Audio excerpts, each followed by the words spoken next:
Hi friends. Hope you're doing well. Let me hit you with a stat that sounds unreal, but it's real math. In July 2025, air arrivals from Canada to the US dropped by a staggering 26%, and by road? A 37% plunge. That marks the 7th consecutive month of steep decline. This isn't a glitch in reporting. It's a full-scale tourism boycott that's quietly reshaping North American travel. And if you're excited, or worried, about what that means for revenue, communities, and cross-border relations, stick with me. Because we're unpacking why, how, and what's next, we will analyze these all using the chapters, so let's go with the chapter. Chapter number 1: The numbers. Not just a dip, it's a drop. Let's dig into the numbers. According to Travel Market Report, Canadian road crossings to the US were down 37%, and air arrivals down 26% in July 2025 compared to July 2024. Travel Market Report. That's not an isolated month. It's part of a looming trend. For the first 6 months of 2025, Canadian travel to the US dropped a full 24% overall, and Canadians typically spent $20.5 billion USD in US in 2024. Travel Market Report. Borders and cities that rely on that traffic, Seattle, Buffalo, Portland, saw double-digit drops in Canadian tourist numbers. In May, numbers were even worse. Road travel dropped around 38%, and air travel was down 24%. Early 2025 data shows 40% less car travel crossing by February, and air bookings for April-September were down up to 70%. These are not vacation delays, they're full cancellations. Chapter number 2: What's driving this? It's not just economics. So what's fueling this decline? Part of it is economics, sure. A stronger US dollar and travel costs up. Duty-free shops, once destination spots, have seen sales drop by 50%. But the bigger issue? Politics. Trade tensions, tariffs placed on Canadian goods, and inflammatory comments like suggesting Canada should be America's 51st state have soured sentiment. This is retaliation, but also heartbreak. Recent polls found 48% of Canadians had cancelled or delayed US trip plans, and 62% plan to avoid the US through the year. Chapter number 3: Economic Ripples. The pain is real. The economic impact? Massive. The U.S. Travel Association warns that a 10% drop in Canadian tourism could cost $2.1 billion USD and 14,000 jobs. Multi-billion-dollar damages are now possible. June forecasts now warn of a $9 to $12 billion annual loss due to international travel declines. New York City alone is expected to lose 2 million foreign visitors, equating to a $4 billion shortfall in spending. All of this hits the little guys harder. Small restaurants and shops that relied on Canada's summer traffic are scrambling, some with bienvenue signs and budget cuts to staff.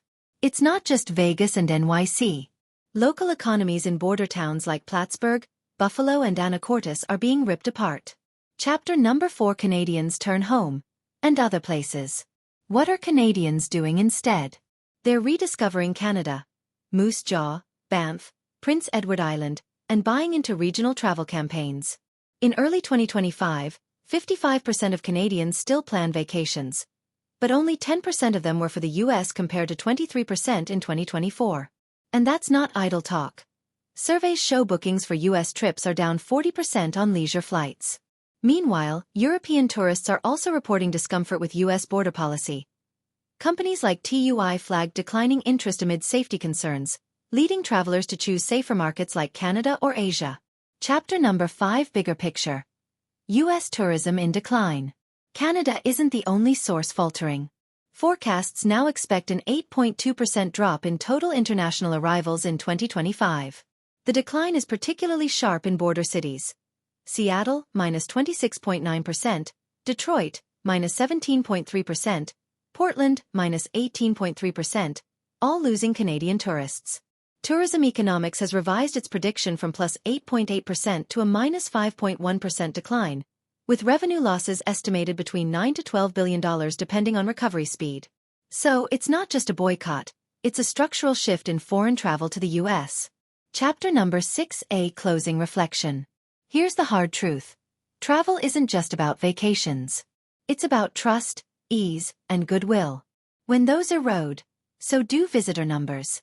America is feeling the fallout from policies and rhetoric that drove people away. But here's what I find hopeful. Canada, rising from this, is transforming. Its citizens are traveling domestically, exploring local culture.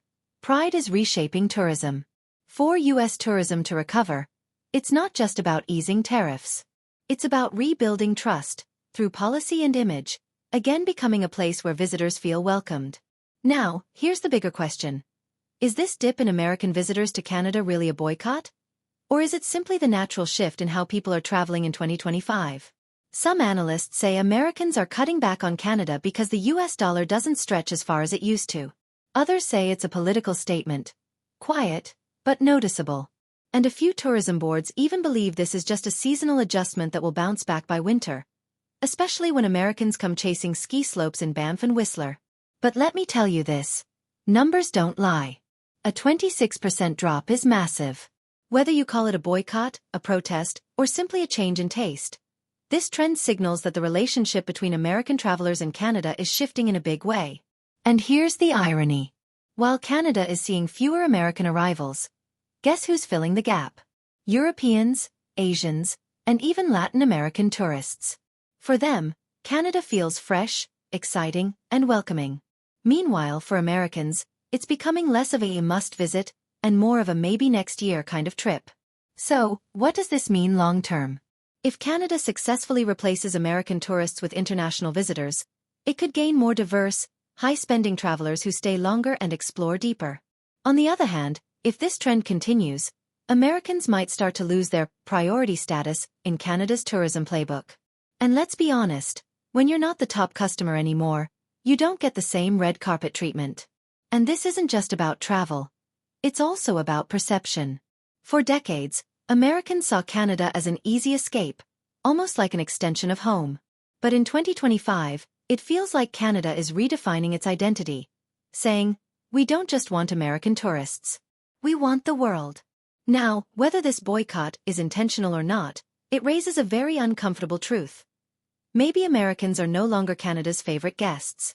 And if that's true, here's the final question I'll leave you with. Is this the start of a new tourism Cold War between neighbors? Or is it just a temporary cooling-off period that will warm up again when politics, prices, and policies settle down? Only time will tell. But one thing is clear. Travel isn't just about vacations anymore. It's about power, perception, and the story nations tell the world about who is welcome and who is not. So what do you think? Is Canada really turning away from American tourists? Or are Americans quietly choosing other destinations instead? Drop your thoughts in the comments. I'm really curious to hear what you think about this travel shift. And if you found this breakdown helpful, don't forget to hit that like button and subscribe for more real, uncensored travel video. Because this story? It's only just beginning.